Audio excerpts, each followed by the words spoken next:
తిరుమల, తిరుపతికి వెళ్ళినప్పుడు ఎంత ప్రశాంతంగా అనిపిస్తుందో అండ్ మహారాష్ట్ర తులజా భవాని దగ్గరకొచ్చినప్పుడు కూడా అంతే ప్రశాంతంగా అనిపిస్తుంది. ఎందుకంటే బంజారాస్‌లో తులజా భవాని అంతే ఫేమస్.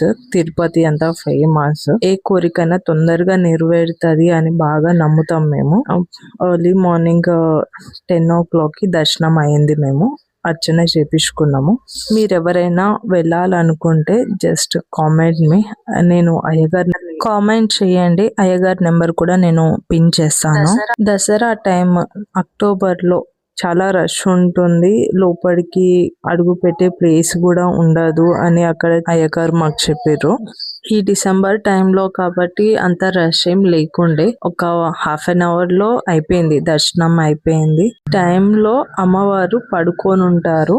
10కి అలా లేస్తారు అని అయ్యగారు మాకు చెప్పిర్రు. And in the same way 10:00కి మేము దర్శనం చేసుకొని రిటర్న్ అయినాము. ఏ ఇబ్బంది లేకుండా ఇంత ప్రశాంతంగా అయిపోయింది. మేబీ అమ్మవారి దయ అనుకుంటా. ఆ రోజు మా పాప కూడా ఏ ఇబ్బంది పెట్టలేదు. లోపలికి ప్రశాంతంగా వెళ్ళి దర్శనం చేసుకొని ప్రశాంతంగా బయటికి వచ్చేసాం. అంత రష్ ఏం లేకుండే ఈసారి. మేము వెళ్ళడం కూడా ఇదే ఫస్ట్ టైం.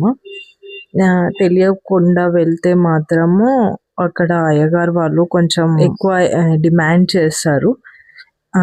మీరు కొంచెం ఆర్గ్యుమెంట్ ఇటు అటు బేరం ఆడితే మాత్రం తక్కువలోనే అయిపోతుంది. గుడిలోకి మొబైల్స్ కూడా ఎలో చేస్తుర్రని ఒకసారి మీకు కూడా చూపిద్దామని వీడియో తీసాను. అమ్మవారు పడుకున్నట్టు క్లియర్గా అబ్జర్వ్ చేస్తే మీకు కనిపిస్తుంది.